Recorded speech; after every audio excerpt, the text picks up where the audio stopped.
Victoria Barone es economista egresada de la Universidad Nacional de Córdoba, ahora está haciendo su doctorado en la Universidad de California, en Los Ángeles, y en esta producción de La Voz del Interior, Los Andes y Vía País, estamos conversando con ella para ver qué está pensando, qué nos puede dejar de positivo, cuáles son sus preocupaciones respecto de la situación que atravesamos, la situación global que atravesamos por esta cuarentena. ¿Cómo estás, Victoria?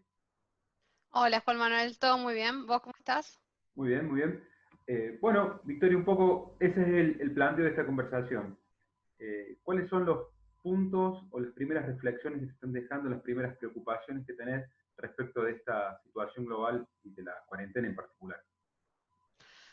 Bueno, te cuento. Yo me especializo en el área de economía de la salud, así que te voy a dar como mi opinión un poco desde esa perspectiva.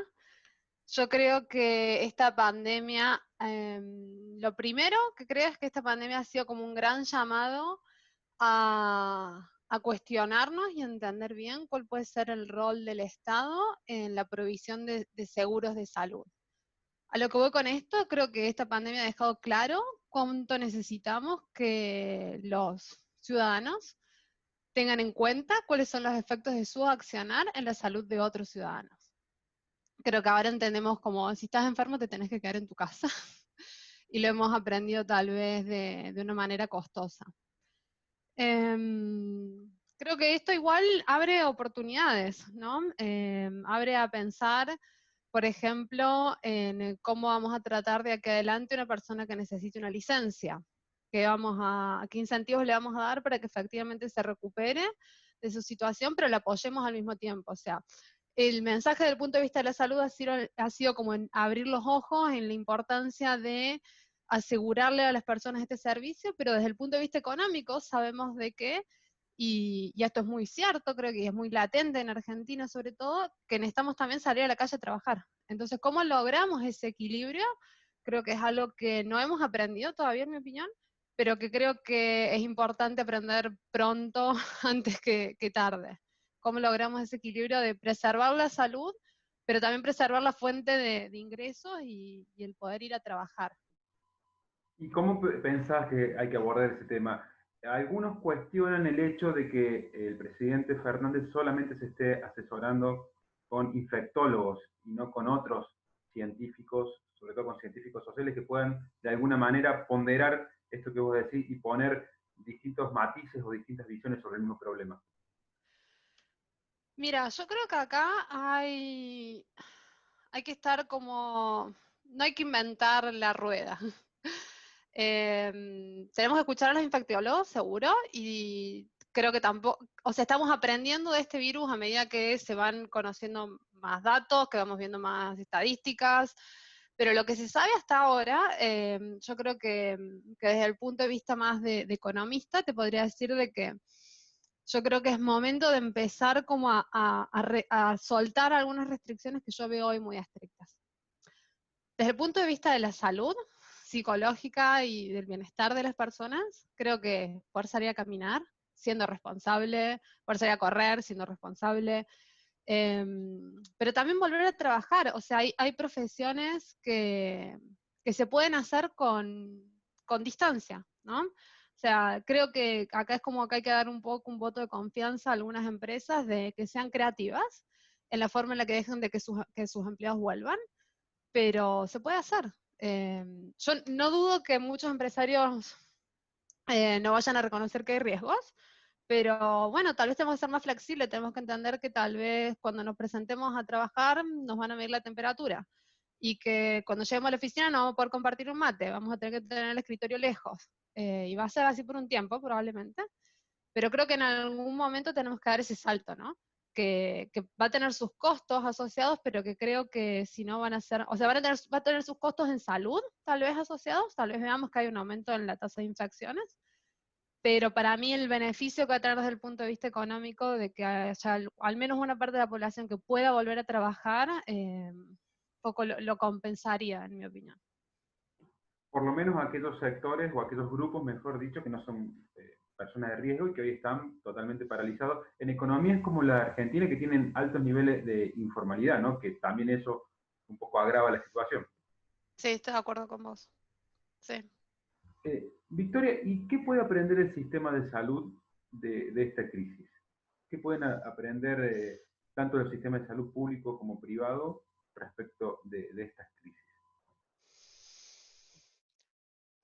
Creo que es difícil, ¿no? Pero hay que aprender que hay que estar como siempre listos. Creo que igual los sistemas de salud están preparados para enfrentar emergencias. Tal vez no una emergencia de este estilo, y por eso hubo que tener como un acompañamiento con el distanciamiento social de no colapsar ese sistema. Pero yo creo que tal vez para el sistema de salud público tengamos que entender en que hay algunas cuestiones que tienen que, o sea, discúlpame, lo primero que quiero decir es que seguramente hemos aprendido la importancia del sistema de salud público y deberíamos aprender de esto, de que necesitamos personas que estén teniendo una remuneración acorde al servicio y al esfuerzo que representa su profesión, ¿no? O sea, creo que, los trabajadores de la salud en Argentina tienen esta pelea desde hace muchos años y tal vez ahora, a partir de esta crisis, ojalá podamos abrir los ojos y darles la razón en eso. Eh, pero bueno, también hay cosas que en el sistema de salud público son como lentas, ¿no? Porque hay toda una burocracia a veces relacionada, o sea, tenemos cuestiones administrativas que tal vez esta emergencia ha llamado la atención de decir, hay veces que hay que reaccionar rápido. Entonces yo, por ejemplo, lo que me pregunto es como, lo que vemos en el mundo ahora es que hay una carrera por una vacuna, entonces, si todo sale bien, va a haber una vacuna disponible en algún momento y eso es lo que los expertos en salud al menos nombran como una principal solución a este problema. Y lo que yo me pregunto es, ¿cómo vamos a nosotros administrar eso? ¿Cuál va a ser nuestra posición? Esa es como la pregunta que, es más, de que vos me dijiste que querías charlar de esto, me quedé como, ojalá tuviera yo una respuesta para cómo pensamos que deberíamos dar ese paso, de cómo va a ser la distribución de esa vacuna. Porque como te decía al principio de la charla, creo que hemos entendido que esto no es solamente mi salud la que importa, porque yo puedo transmitir la enfermedad y no está tampoco claro, digamos, cuáles son los mecanismos que tendría de defensa si el resto de la población no está vacunada. Eh, entonces, como la forma en la que tomemos esa decisión creo que va a ser muy, muy importante en el futuro. Es Y cómo interesante jugamos lo, con la equidad de eso. es interesante lo que decís, Victoria, porque me imagino, y recurro a vos para esto, que económicamente es muy difícil poder vacunar a la totalidad de la población, por no decir imposible. O sea, van a tener que convivir la vacuna, la autoinmunizarnos y medidas responsables entonces para transitar lo que viene. Es decir, la vacuna no nos va a hacer volver a la normalidad que conocimos. No, exactamente, exactamente. Y creo que ahí es donde volvemos un poco a lo que vos decías antes, Juan Manuel, ¿no? Que va a haber que pensarlo desde un punto de vista interdisciplinario, probablemente. De que no quiero que esto suene mal, pero que es un costo de oportunidad que vamos a enfrentar, es entender que tal vez hay un grupo que está en mucho riesgo y que uno piensa que necesita una vacuna, pero es un grupo que se puede quedar más en su casa. No tengo una opinión formada en cuanto a quién debería ser el primero, pero es una consideración que tenemos que poner en la balanza. Probablemente haya gente joven que por más que tenga un riesgo de enfermedad, al menos lo que pensamos hoy, que es menor, eh, está más urgida en salir de su casa a traer dinero para sostener su familia. En distintas ramas o áreas, la cuarentena profundizó brechas. En la educación, por ejemplo, bueno, en lo laboral, obviamente, quien tiene posibilidad de un teletrabajo y quien no. Y un poco te quería consultar si imaginás una brecha sanitaria o desde la salud que se haya profundizado con esta cuarentena, o si al revés, al contrario, al ser un problema transversal, se ha achicado esa brecha. Yo creo que lamentablemente se va a ver agrandado esa brecha. O sea, por un lado la salud está muy relacionada con con las circunstancias y los lugares donde vivimos.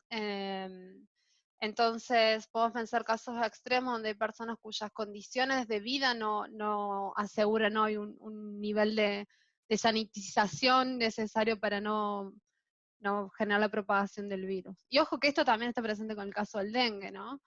No es solamente coronavirus lo que puede estar jugando acá. Pero A la vez, creo que un poco lo que decías antes, como la brecha en términos de servicios de salud público o privado, ¿no? Mira, la principal preocupación que yo tengo en cuanto a la salud es que un efecto que yo creo que vamos a ver en el largo plazo de esta crisis es que hay muchos tratamientos que están siendo postergados, ¿no? O sea, hoy en día nos estamos quedando en nuestra casa porque es lo que creemos que hay que hacer y las cosas que no son urgentes las estamos haciendo esperar. Y eso te estábamos jugando los otros días con los datos de Google Trends, y si vos te fijás, las búsquedas, por ejemplo, de la palabra cirugía ha bajado un montón. Y básicamente lo que yo pienso que eso está reflejando es todo un postergamiento en la atención no primaria o no urgente, perdón, no primaria, no urgente de la salud. Y ojalá podamos volver a eso rápido, porque si no eso probablemente agrande brechas. Claro, el control de niños sanos, por ejemplo, o el control de los enfermos Exacto, crónicos, o la exacto. detección temprana de alguna enfermedad, son cuestiones que se están demorando, retrasando, y finalmente es como un círculo vicioso, ¿no? Y volviendo a lo que decías vos antes, probablemente esa atención al niño va a depender mucho de cuáles sean el acceso a servicios de salud que tengan tus padres, si te pueden llevar a un médico privado, si pueden hablar por WhatsApp con tu pediatra, mientras que otras familias que siempre digamos que siempre son consumidores del sistema público, tal vez no tengan esa opción de mandarle una foto a tu pediatra a ver cómo está, ¿no? Eh, Sí, totalmente. Bueno, hablaste un poco de los salarios de los equipos de salud, hablaste de cómo se puede reconfigurar el sistema sanitario, y en un tema que me parece interesante también abordar con vos es el tema de los presupuestos de salud, ¿no? ¿Volverán a ponderarse los presupuestos de salud? ¿Tendrán una sostenida reinversión en salud? ¿Estamos atendiendo solamente los focos vinculados a la emergencia? ¿Qué crees que puede pasar ahí? ¿Qué te ilusiona que pase ahí? ¿A qué temes? Bueno, gracias por darme la opción de hablar de la ilusión y no de lo que pienso que va a pasar. No, o sea, ojalá, o sea, ojalá este sea un llamado de atención del cual aprendamos que tiene que haber más inversión direccionada al sistema de salud, que es un sistema que tal vez en el día a día, bueno, aunque vos sabés que yo creo que en el día a día la gente que trabaja en salud sabe que es importante y sabe que están ahí atendiendo y como afectando el bienestar de muchas personas.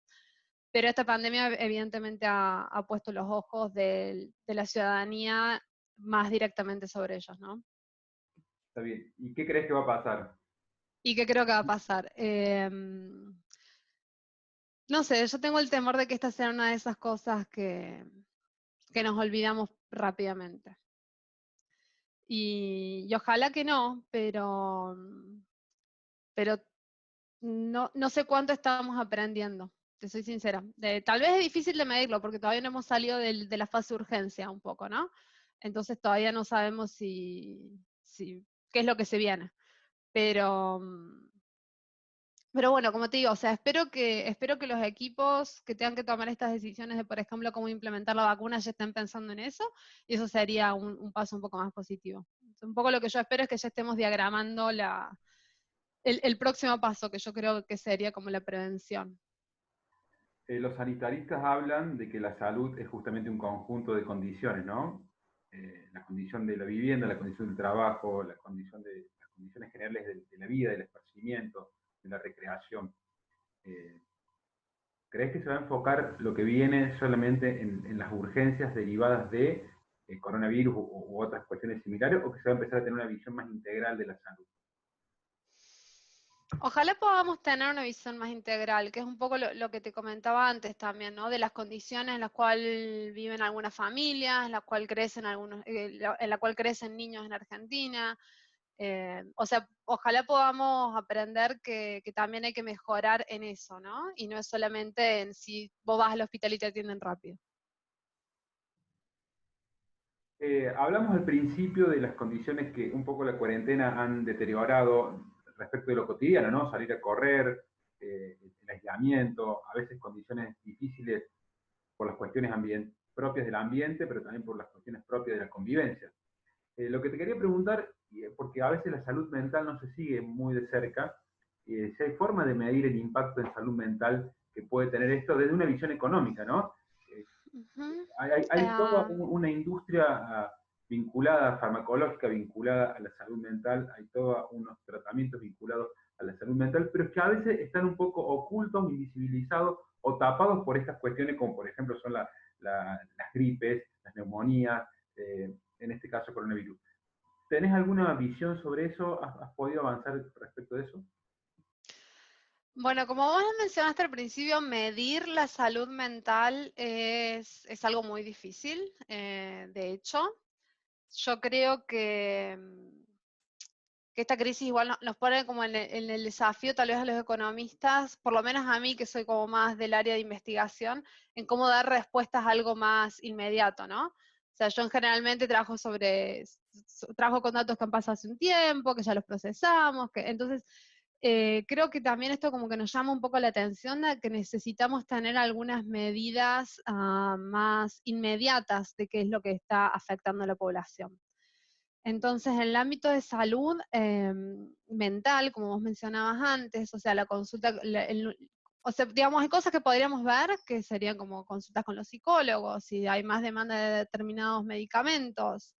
Te soy sincera, no he estado sobre esos números, tampoco te puedo decir si están disponibles. Tal vez algún equipo interno está viendo esas cifras.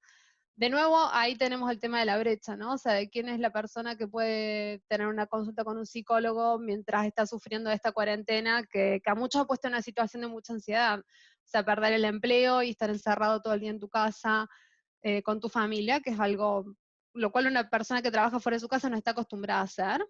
Y la crianza de los hijos también es muy demandante para ellos, ¿no? O sea, vos imaginate que ahora bueno, no sé si vos tenés hijos, capaz no te lo tengo que explicar, pero los niños no están yendo a la escuela, entonces eso genera mucho estrés en la familia, ¿no?